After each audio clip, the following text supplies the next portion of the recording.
Hello,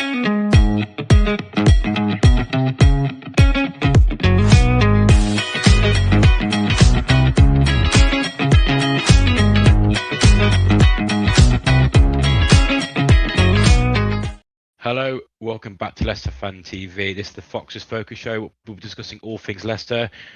I hope you had a very good festive period. Happy New Year, Christmas to all of you. It's me and Simon again. We're back to our original duo. Both had some time off. Well, back away from the show, not from the football, because we can't escape that rubbish. How you been, Simon? Been okay? All right, mate. Happy New Year to you. Nice to see you after the Christmas break. It's been good. Don't forget to follow us on all our socials. Put any comments up you want tonight. Me and Simon are going to go over each of us our thoughts about the Christmas break. About the Christmas period, about our thoughts and opinions, and then we'll go through some comments. So, my opinion on the festive period was, I think we're shambolic. I think leading up to the festive period, we had 3 games where we thought we've turned a corner. So Francis has found a solution to his tactics, has found something we can build upon. It's just collapsed, especially against it just proves against West Brom. I mean, West Brom did not deserve. I've never seen a game where a team did not deserve to lose more than that game. I've never seen a set of fans leave after a win and be that disappointed in a result. I think 3 players. If we didn't have 3 players, we'll be in the relegation zone. I think if we didn't have Fataru, Jordan James, or Solachik, I think we'll be in major trouble. I think they've just saved our skin, and I'll tell you why. Because I'm going to run through some season stats. I've just passed the halfway point. We're going to read some stats. We are now 21 games in a row without a clean sheet. We are the 21st in the league for clean sheets after that. We're the worst club for distance covered on the pitch. We're 23rd with errors leading to goals. We're 22nd for sprints. We are 20th for XG conceded, so that's goals conceded from XG. And we are one of the worst in big chance creators, so we don't create chances. The only goals we get is from Fataru and JJ Wonder goals. I thought tactically against West Brom we were horrific.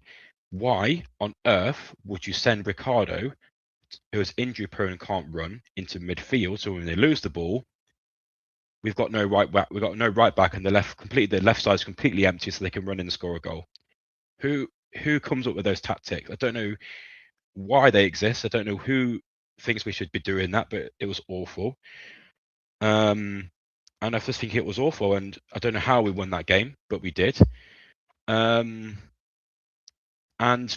I don't know where to go going forwards. I think Simon's got some news about transfers going in and out, but I just think over the festive period, us as a club were horrific. I know we won a game against Derby and a game against West Brom, but overall, the performances haven't lived up to what we're hoping for in that little run of games we got. Yeah. I mean, going through the games over Christmas, obviously Boxing Day, Watford at home scored. I think Jordan James, from memory, scored an early goal, and then they got a goal back right on half time, and then the second half was awful. And we came away from that with a defeat. We beat Derby a few days later. They probably the best of it, really, but it felt a little bit like 2 lower mid-table teams. Derby the worst of the 2, if I'm being honest. They haven't impressed me in the 2 games that we played them, and whilst they have picked up some results, that was probably the most convincing victory of the Christmas campaign. And of course, we have that debacle against Sheffield United that came quickly after that. And I think that's the issue with Christmas, is that you kind of get these games, kind of 2-3 days a game, and then another game and another game. There's very little time for a manager to try and react or adjust in between. So it just becomes a conveyor belt of games with just rest, really, probably in between most of the games. And it finishes off with that performance against West Brom on Monday night, which, as you alluded to, I don't know how we won it, really. It was just, it was a great goal from Fataru in injury time, but you were kind of sat there wincing waiting for the West Brom winner for most of the second half, and somehow we weathered the storm. A lot of that, as you alluded to, was Stolarczyk. There's a reason why he was man of the match or on Monday night, and then Fatawu comes up with that wonder volley, and we steal 3 points. And you could argue that potentially also saves the manager's skin, that injury time goal, because whatever's going on at the club, surely the fuse must be burning short for him now.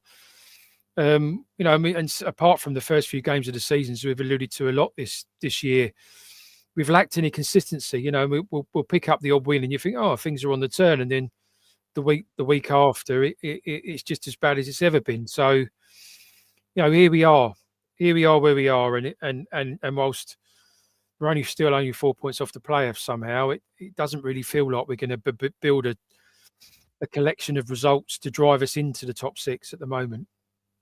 I'm waiting for the point. I want the points deduction. This may sound really odd, but I actually want, if we're going to get it, I want it now, because I think it'll give the players a kick up the arse, because they're just in their little dream world. The club's in a little dream world of what they're doing is correct, and then we're going to just magically make the playoffs or magically come second. But at the moment, we can't even string 2 wins, let alone, together. So, and what I'll just put a really other thought.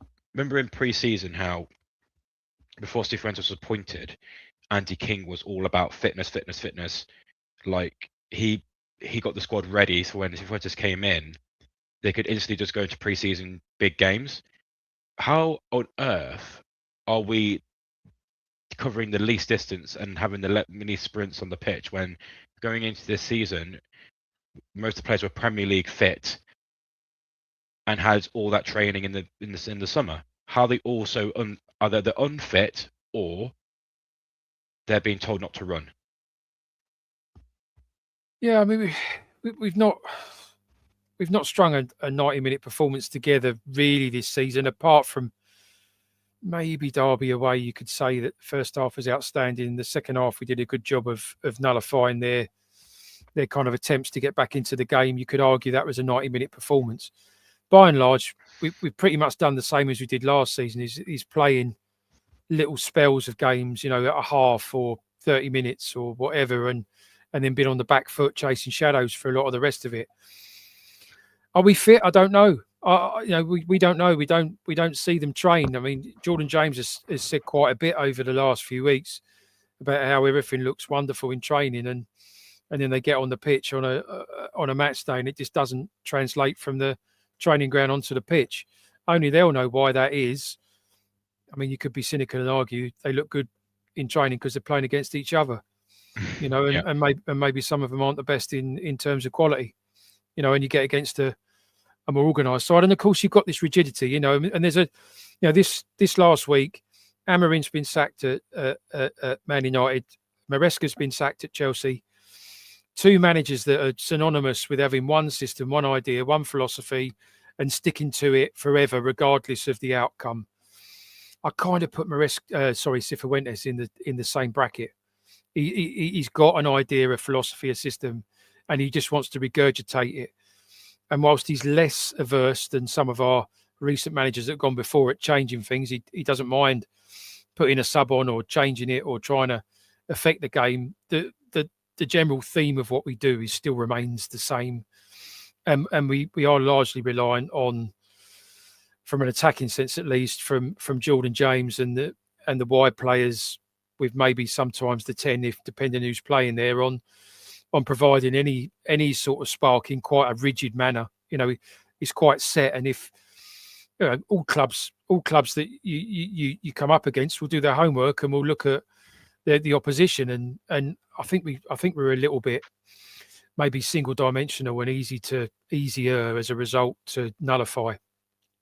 If you think back, like Cifuentes, you said about him having a style of football he does now, but is this football completely different to what we played in that little spell we got a few months ago? We played 3 or 4 games really well, and in the pre-season, those sets of games are a completely different style to the games that we've played over the Christmas period. The style of football. So is it? I don't know how we can just go between either this just lob the ball forward and try and press them style of football, or this tippy tap around the back, slow progressive football. Like he kind of go between the two, and when he wants to. The system remains the same, Jono. The formation remains the same. The performances ebb and flow. You know, one week they turn up, the next week they don't. Only they'll know why that is. I agree with you. The Derby game away, for example, you know, there was a lot more direct football being played, especially in that first half. We were much more to the point, Yeah. much less of this pass around you know the back and the midfield, and it worked for us, and it probably worked for us to a degree because it caught the opposition off guard because they weren't expecting us to come out and play like that. It only they can answer those questions. But I mean, one thing I thought was telling today was in Cifuentes' press conference, Jono. He was asked, obviously, and he's going to get asked this every time he goes in front of the media now about comings and goings. You know, are we signing players? Are we losing players? It's going to get asked every time he stands in front of a camera or microphone. And the one piece I took from that was that whilst he wouldn't name names, what he did say was that there was a collection of players at the club, and he wouldn't name them or say how many, that had expressed to the club that they felt in the summer, this summer gone, that their time at the club was over and they wanted to move on. And for whatever reason, that didn't happen. And he was alluding to the fact that it was quite likely that those players that had expressed that intent will go in this window. Now, the first thing you learn from that is that for the first half of the season, we've been carrying a selection of players that don't want to be there. Yeah. Now, as a result of that, I mean, you could start joining the dots and start to guess who these players are. It doesn't take Einstein to figure it out. Harry Winks is obviously got to be one of them. Samari's You know, another. you would suggest that Wout Faz is probably one of them as well. You know, there's a few there around there that you can kind of figure out. It's quite likely it's these. But if we've been carrying them and they've been turning up for every week, obviously apart from Winks recently in training, then that can't be surely a great place to be turning up and motivating yourself to go and beat the opposition in the forthcoming game when you know there's a collection of players around you that have expressed to the club they don't want to be there anymore. Well, look at I was trying to thought there, but I've lost it. Like these players in their own personal lives, they all have WhatsApp groups. They'll all have places where they talk to each other without Leicester knowing. All the players would know who doesn't want to be there, who does want to be there. And if you've got players turning up and saying, "I don't want to be there," then what will that say to the rest of the players? Like, are they going to put effort in? Are they? Because let's say you're a party. If you're a 10-person party, if 4 people say, "Oh, I want to leave," everyone thinks, "Oh, this is gonna be a rubbish party now, isn't it?" Exactly. I think it's just puts a downer on it. Exactly. You know, and in addition to that, you would also know, if you would also know that those players have been involved. They've been playing, or they've been on the bench, or they've been involved in games. And again, that can't be good for me. No. That can't be a good place to be, where you're stood next to a guy in midfield or whatever, and you're thinking, well, I know this guy wants out as soon as he gets a chance. It just that kind of helped, and then you kind of join that up with Cifuentes' comment a week or two ago about there's things at the club that he can't explain. You know, after that Sheffield United debacle away over Christmas, he came out with that line, and you're kind of thinking, what the hell's going on here? You know, the whole thing just feels off. The whole club feels off. The board feel off. The players feel off. The football feels off. The way that the payments are filled off with like paying staff over. Everything just feels iffy. Everything just feels rotten. Nothing feels like a good business. If you saw this with a business, like a bank or a major company, you'd be thinking they're on their last knees there. They're making all these, they're making all these mistakes, and either two things will happen. Either we get rid of all these players and the club actually gets their act together, and we've got linked with a guy from Southampton, a managing director. Yeah. So maybe that won't happen. I don't know. Well, I Or mean, just stop there for a sec, John. Apologies, but that guy is a guy that worked with Russell Martin, etc., down at Southampton. He's another exponent of the football philosophy that we've been suffering from for a while. This whole tip tap business.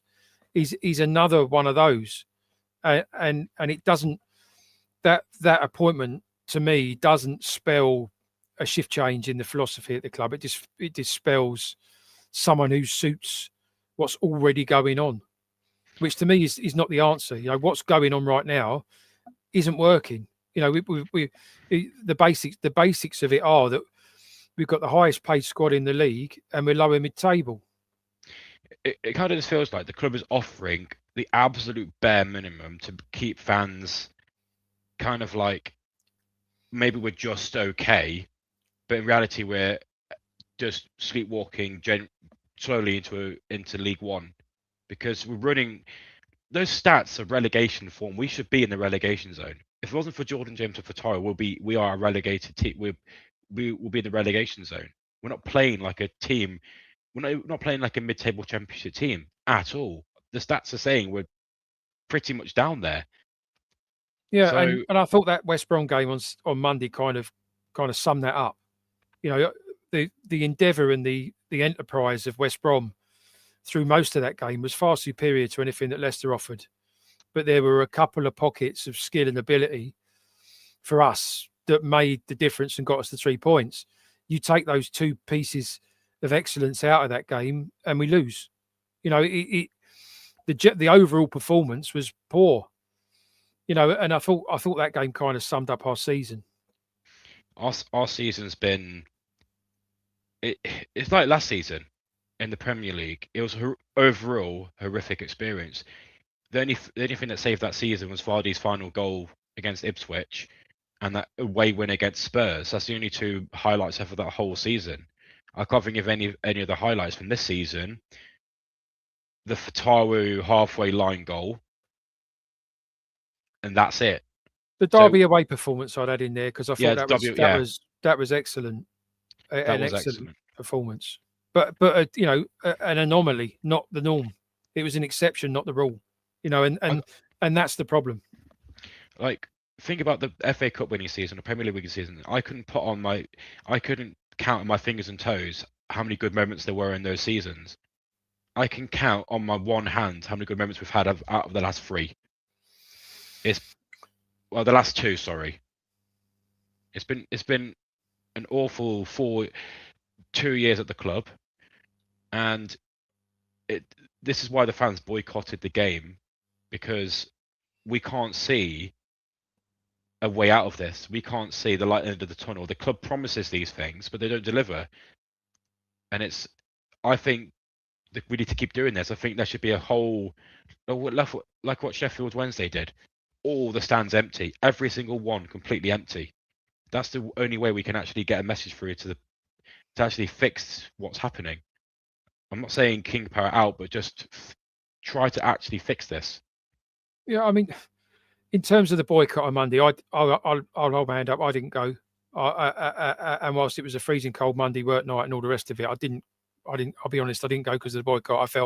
I felt like I needed to support that and show my frustrations with the club, and I respect that was a fan's personal decision, and everyone had a different angle or decision to make on it. But I felt the groups that organised it made some very, very valid and relevant points, and I feel like, I think for me, one of the things that kind of irked me, if I'm honest, is that top interview where he came Absolutely. out. It was clearly very, very staged. He kind of held his hand up and said, "You know what? You're right. I've not been present. It's a problem. I'll do something about it." And the only thing he's done about it since is stay clear and do nothing, and leave what is a fairly inexperienced MD and John Rudkin to keep the place ticking over. That cannot be a good message for those players either, in terms of, there's no owner turning up regularly at training or talking to them or giving them some belief and confidence in the project that's the club. It feels absent, and for whatever reasons that he's got for being absent, that for me is the biggest disconnect now. Is the fact that there is this big gap of kind of unity between the fans and the people that run and own the club. It's really gone adrift. It has really gone adrift, and it's just I never felt so disconnected from a club. Well, from this club ever, and it's just going to get worse. I'm going to go through a few fans' comments because we have had quite a lot since the beginning of the show. The thing is, the fans who speak up and take on action get labels as fake fans and get told to be quiet by other fans. Can't wait for this season to be over. In all fairness, yeah. Scraping the barrel. Marty knows his days away from being replaced. I mean, only if players stop rescuing final minute wins and draws. The rot starts at the top and works its way down. It's ironic that our owner is top and the mistakes start at the top. No one's going to buy our players in January. I've got until summer to offload on a free. The owners don't care. Harvey Barnes is a great. Did you watch that Newcastle game? Mm-mm. Oh my, game of the season. Honestly, it was madness. Lee scored. Newcastle leaves Newcastle. Then Newcastle scored. Harvey Barnes scored the last minute winner. Oh, it's mental. Is it top? And well, Vichai and top were always every single game end. When was it when he started actually stopped turning up to games? I mean, from memory, they've never come to every single game. They've come and gone, but they've always made sure that at least once a month they've made an attendance and been present. Obviously, around that was Susan Whelan, who was consistently present until she resigned.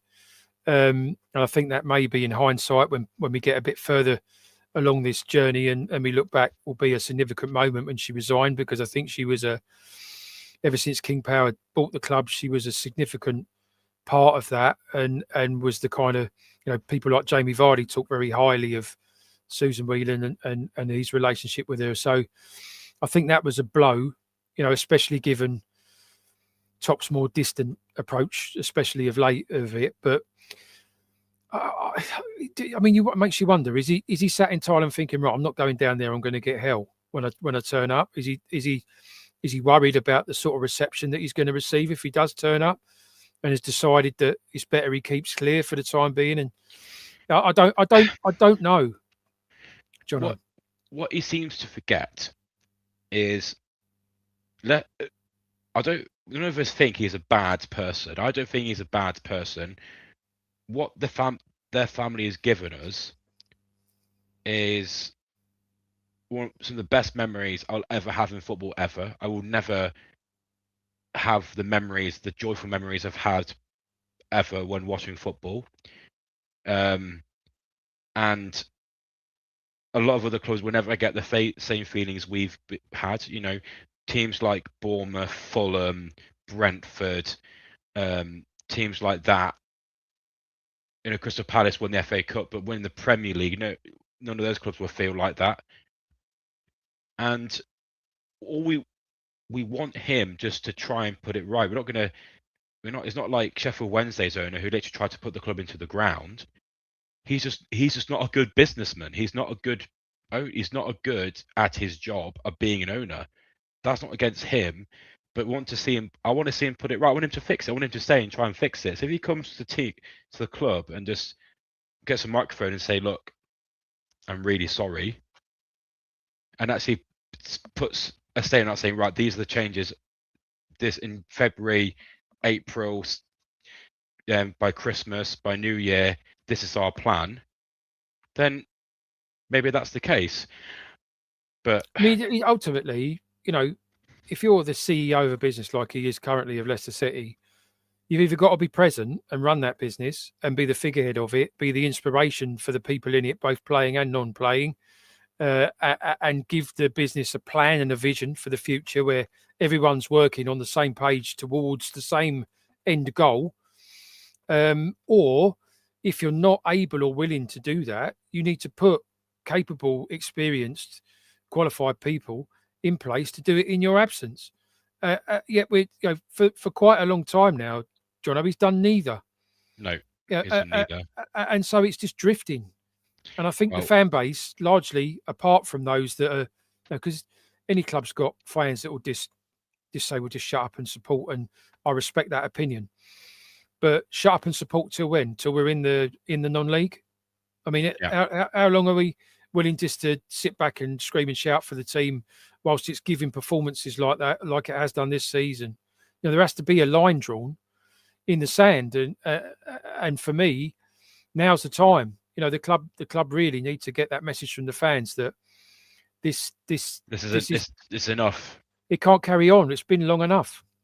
It's been long enough. Well, we've moaned about the club long enough. Let's talk about the Cheltenham game for a little bit. I want to see every player rotated. I want to see Begovic in goal. I want to see Silko starting. I want to see all the youngsters starting, like Jake Evans. I want to see him. All the youngsters starting. I don't see any first team players really starting. I don't want to see Ricardo. I don't want to see Furtado. I don't want to see Jordan James. I want to see all, because we know we're not going to win the FA Cup. We know we're not going to progress far in it. Just put all the youngsters on. Give them some game time. Say this is your interview. Prove to me why you should be playing in the first team for the league. I mean, for me, the first thing to say here is that every weather outlet going is forecasting a deluge of snow tonight. So does the game even happen? That's the first thing to say. Is this even going to happen? I wouldn't imagine Cheltenham's facilities are particularly Premier League standard. So if that pitch freezes, gets covered in snow, they're going to struggle to get the game on.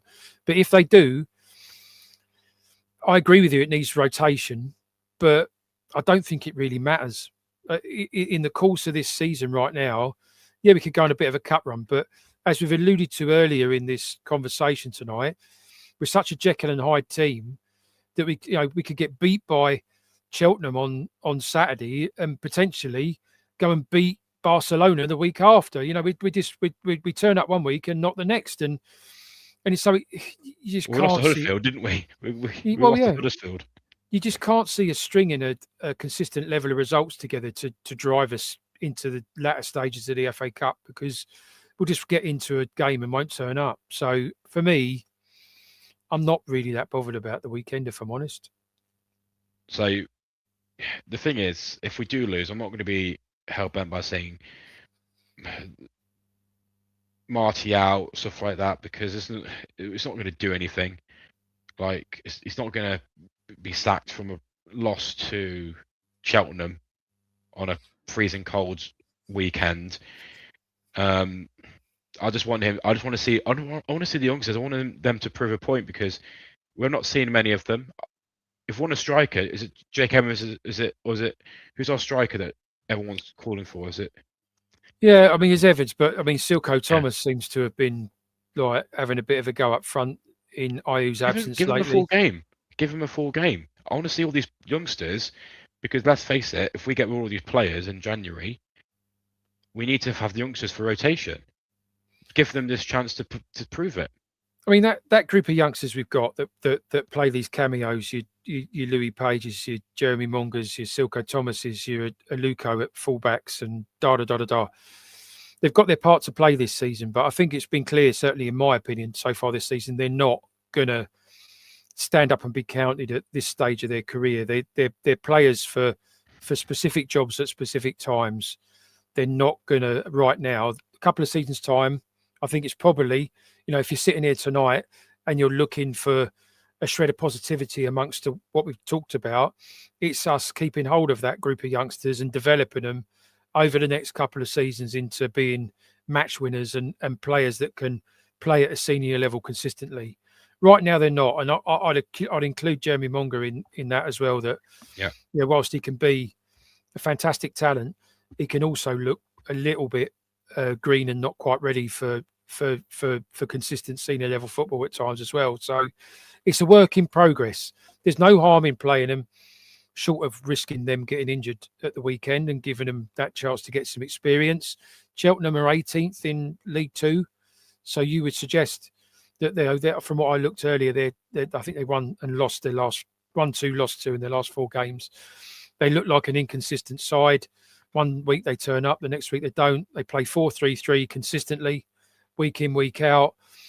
It might be an opportunity for them to get some minutes, the kids under their belts against them.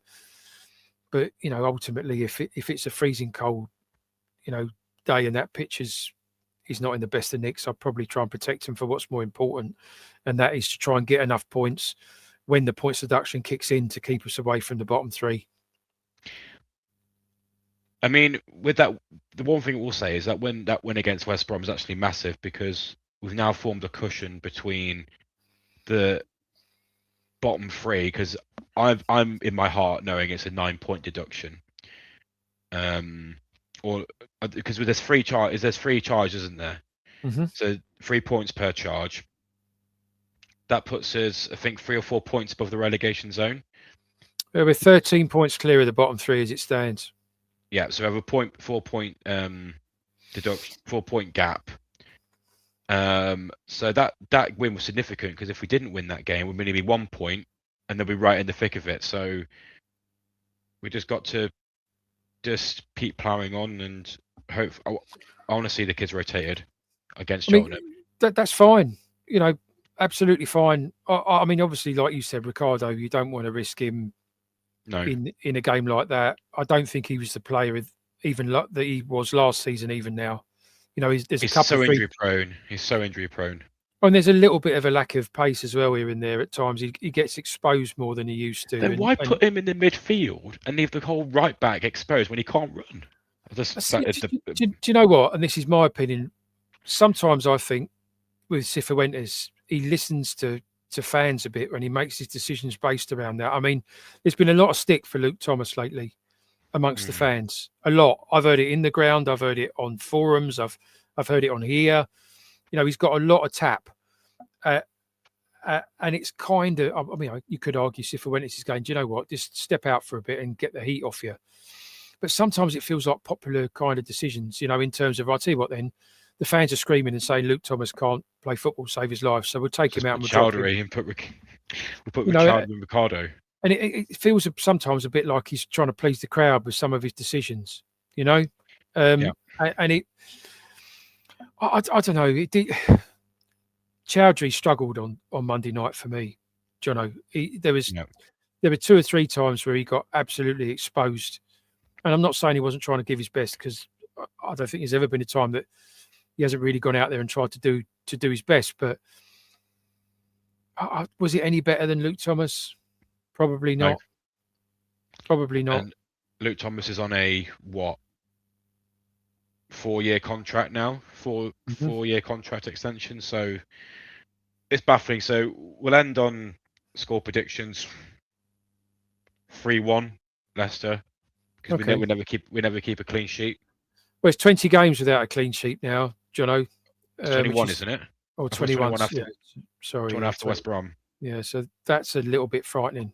And I mean, Vestergaard sat on the bench. You would probably assume he'll come in at the weekend as well and get his chance to get first team football again.